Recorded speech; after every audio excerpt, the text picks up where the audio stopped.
c'est Sully, j'espère que vous allez bien. Bienvenue sur Librement Addict et on se retrouve aujourd'hui pour un update lecture. Je vais essayer de faire assez court, assez vite. J'ai pas mal de livres à vous présenter, mais la plupart sont quand même des suites ou des fins de saga. Donc pour pas trop vous spoiler, je ne vais pas trop en dire, mais il y a quand même pas mal de livres à présenter aujourd'hui. On démarre tout de suite avec un one shot, du moins j'imagine que c'est un one shot puisqu'il n'y a pas de suite annoncée et je ne vois pas comment on peut avoir une suite en vue de la fin de cette histoire. Donc c'est La Dernière Chamane de Julie Sorel qui est parue chez Plume du Web, qui est pour l'instant disponible seulement en numérique, à voir, il me semble, à vérifier, que la version papier devrait être disponible d'ici peu. Il me semble que c'était peut-être courant mai, à voir, à vérifier. Je crois que j'avais vu ça sur le site de la ME. En tout cas, j'étais tombée tout à fait par hasard sur leur compte Instagram et j'ai vu un post avec cette couverture et avec, vous savez, ces thématiques, donc romance, loup-garou et Écosse. Alors moi vous me dites loup-garou et Écosse, je fonce tête baissée, je me pose pas de questions. Et donc du coup j'ai découvert l'histoire de Jenny, qui est une humaine tout à fait normale, mais qui est vendue, ou du moins donnée par les habitants de son village en guise de dette, pour rembourser une dette auprès des loups-garous qui protègent le village de tout type d'agresseurs extérieurs. À savoir que notre monde à nous, c'est ce qu'on appelle l'ancien temps, et le temps dans lequel on va évoluer dans cette histoire, c'est un petit peu la nouvelle ère, où les surnaturels, donc les vampires, les loups-garous, et enfin toutes les créatures surnaturelles, ont réduit les humains en esclavage. Donc Jenny se retrouve à devoir vivre dans un des châteaux, dans un des multiples châteaux en Écosse, mais notamment celui du clan Macfillan, qui ne l'apprécie guère, d'autant plus qu'ils vont vite se rendre compte que Jenny a une odeur particulière, et cette odeur rend les loups-garous complètement cinglés. Ça les décontenance complètement et elle se dit qu'elle va finir complètement déchiquetée. D'autant plus qu'on a vraiment cette idée d'esclavage qui revient sur le traitement des humains en fait au sein du château et aux alentours. On a pas mal, tout ce qui est à côté un petit peu magique, surnaturel qui est développé également. Et on a surtout une héroïne qui va devoir faire face au fils cadet du chef du clan, donc ce fils qui s'appelle Cairn, et Cairn est un espèce de gros rustre en fait, si je puis dire. Si vous entendez un chat miauler, c'est rien, c'est Pumpkin qui regarde les oiseaux à travers la fenêtre et qui pense qu'en miaulant elle va les attirer. On adore. Bref, donc je disais que Cairn, c'est vraiment ce mec hyper stéréotypé, ce loup-garou très cliché, vous savez, qui a besoin d'être très mal dominant, qui a besoin de donner des ordres, etc. sans forcément être l'alpha, donc ça c'était plutôt un point positif. Mais en contrepartie, à l'opposé, on a Jenny qui est une humaine qui n'a pas sa langue dans sa poche et qui ne veut pas obéir aux ordres en fait, et qui se rebelle constamment, et forcément ça va créer un enemies to lovers, vous vous en doutez. Surtout que Jenny n'est pas seulement une humaine banale, donc on va la suivre dans cette aventure. Je vais aller très très vite sur cet avis parce que l'histoire était, le bouquin était cool, mais à mon sens il y a beaucoup trop de clichés, il y a beaucoup d'incohérences, il y a des choses qui vont très très vite sur la fin. C'est un schéma narratif qui est déjà vu et revu, il n'y a rien d'exceptionnel ou de renversant dans cette histoire. Il y a peut-être un ou deux trucs à la fin qui m'ont fait doucement rire, mais il n'y a pas de gros retournement de situation que je n'avais pas vu venir en fait. Et ça a été peut-être un petit peu dommage. Je m'attendais à ce qu'on développe vraiment une histoire, peut-être sur une duologie dans un univers, ça aurait été hyper intéressant parce que c'est une histoire qui avait beaucoup de potentiel, mais je suis un peu restée sur ma faim parce que j'ai pas été complètement renversée par les événements. Il n'y avait pas vraiment de rebondissement à mon sens et c'était un petit peu dommage. Tout était déjà devinable et predictable, prévisible, et tout était prévisible en fait, donc ouais, j'étais un petit peu déçue de ce côté là. Le côté loup-garou est vraiment très présent.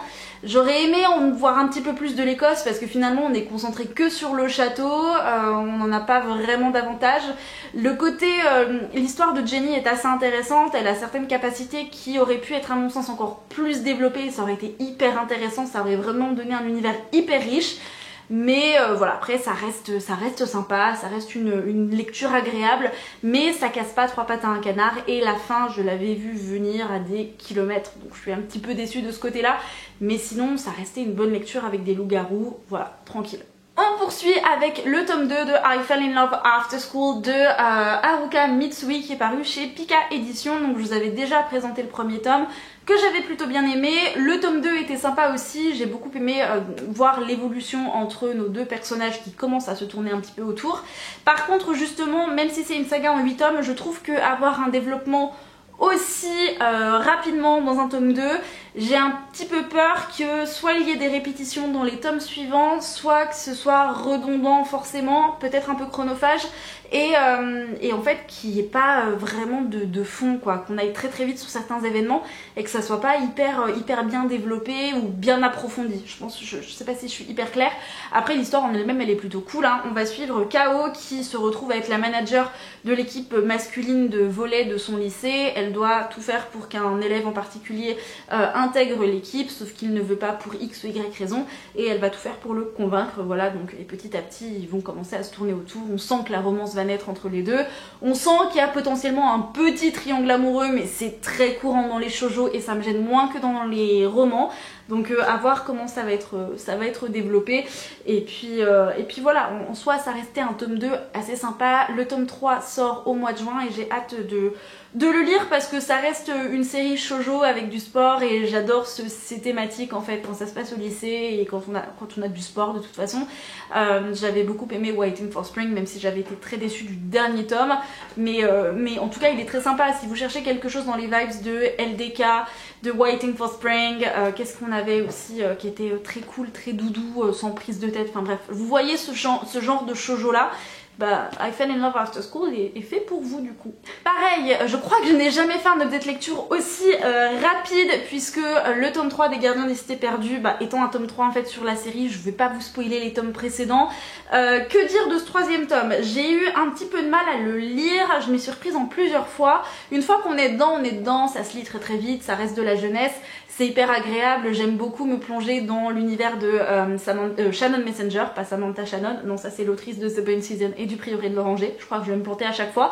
Donc ouais, l'univers de Samantha Messenger, je vais pas y arriver. Shannon Messenger, voilà, il est plutôt cool, j'aime beaucoup retrouver Sophie, Kefi, j'ai beaucoup aimé retrouver, comment il s'appelle, Fitz aussi, enfin bref, et tous ces personnages, toute cette richesse de personnages en fait, même dans les différents peuples, les différentes races, les différents cours auxquels Sophie assiste, enfin voilà, on a pas mal de péripéties aussi. Ça reste de la jeunesse mais ça reste très chouette. J'ai un petit peu peur par contre que la saga ne s'essouffle. Je sais pas si vous l'avez lu en entier, si vous avez lu déjà tous les tomes qui sont sortis. Dites-moi ce que vous en pensez, mais j'ai peur d'avoir ce côté saga à rallonge qui va s'essouffler et peut-être trop en faire finalement, parce que c'est du jeunesse et qu'on va se permettre, s'autoriser à incorporer plein de choses. Donc je sais pas, je vous avoue que je suis pas sûre de sortir le tome 4 dans les semaines à venir.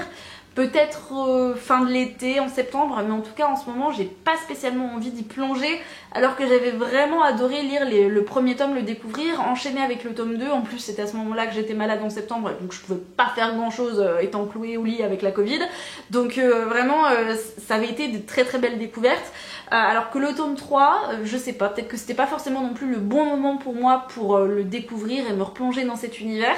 Ou alors il faudrait que je poursuive la saga en VO, parce que je voulais me racheter le premier tome en VO dans une édition spéciale avec les illustrations et les annotations de l'autrice plutôt.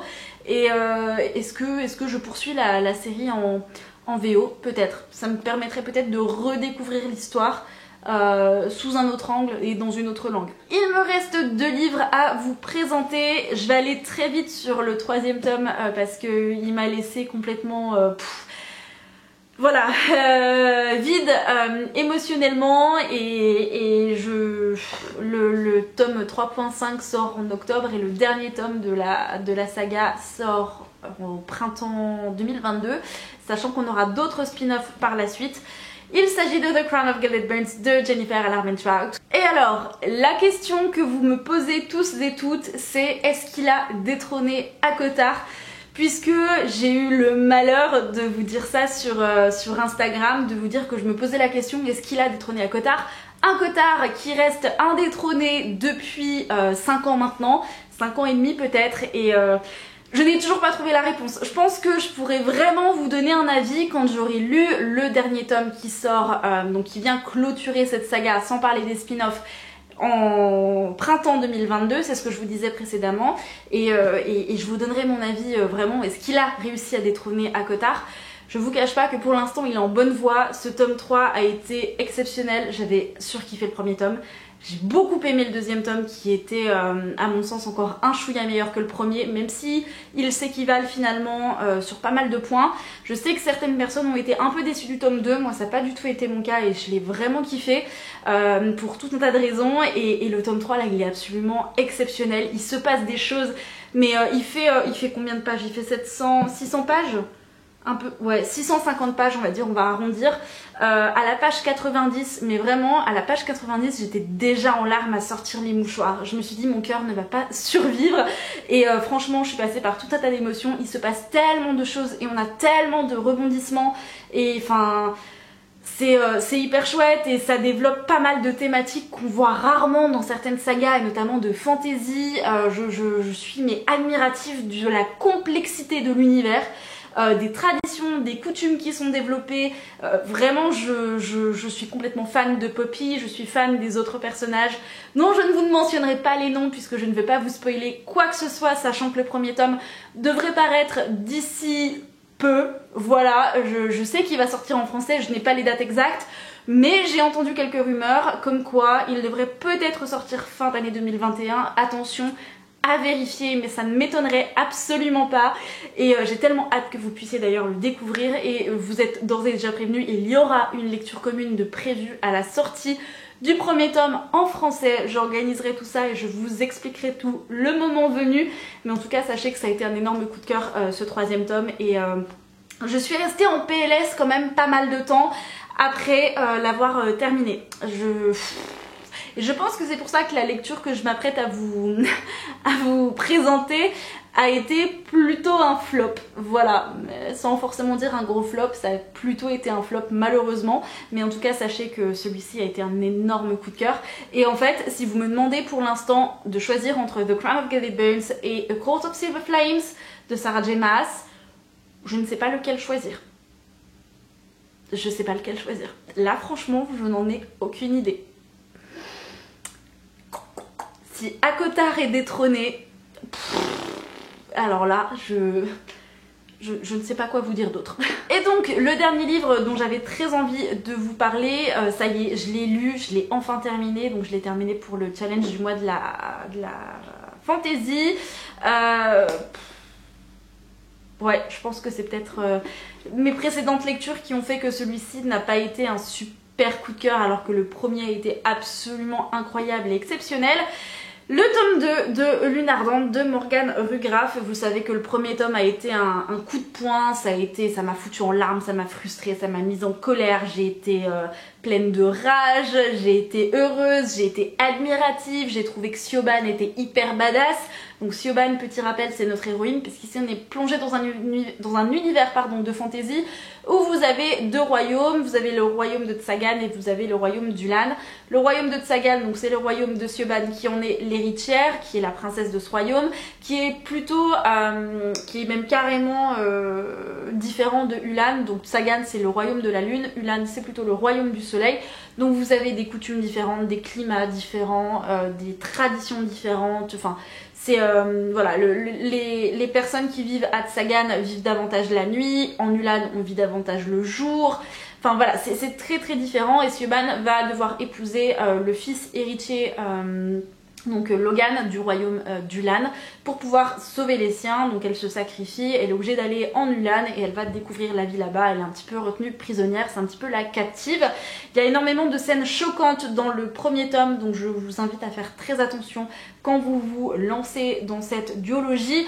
Quoi qu'il en soit, j'ai enfin sorti le tome 2 parce que je savais que, enfin je m'étais dit que le premier tome m'a tellement flingué que ça allait être pareil pour le tome 2, et j'avais beaucoup, peut-être trop, d'attentes pour ce second tome qui à mon sens n'est pas du tout à la hauteur du premier. Alors il est bien, il est bon, mais je suis déçue parce que je m'attendais à un truc aussi renversant, exceptionnel que le premier tome, et ce n'est pas le cas. En fait, j'ai trouvé, il y a de la romance qui est vraiment explicitée, qui prend vraiment beaucoup de place, c'est ça plutôt que je devrais dire, dans ce second tome, et c'était moins le cas dans le premier tome. Du coup j'ai trouvé que ça avait empiété sur la richesse de cet univers qui n'a pas été suffisamment approfondi.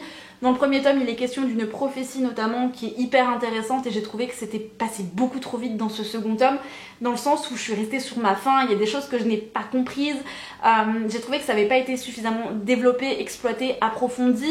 La fin en elle-même ne m'a pas choquée, je m'y attendais, mais je pensais être plus triste que ça, je pensais être plus en colère que ça.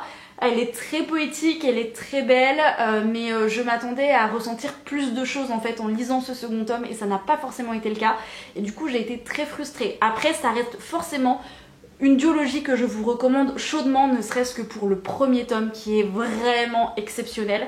Ça faisait très longtemps que je n'avais pas lu de duologie où le premier tome était aussi bon, et malheureusement je dirais que le tome 2 a été victime du succès du premier tome, et du coup c'est souvent le cas aussi, vous le savez, dans les trilogies, vous avez le premier tome qui est souvent très renversant, le tome 2 qui sert de transition entre le tome 1 et le tome 3 et qui est généralement moins bien, et etc. Donc celui-ci c'est carrément le cas, mais c'est parce que j'en ai reparlé avec Kimi et Ali après parce qu'elles l'ont lu toutes les deux, et c'est grâce à elles que j'ai découvert la série de Morgane Rugraff, et c'est vrai que Kimi n'avait pas spécialement d'attente en se lançant dans ce second tome, alors que moi j'en avais énormément, j'en ai fait peut-être moi-même tout un pataquès. Je me suis peut-être monté le bourrichon toute seule aussi parce que justement je m'étais dit que le premier tome était tellement incroyable que le tome 2 allait l'être tout autant, alors que pas forcément. J'ai trouvé que certains passages étaient un peu longs à se mettre en place.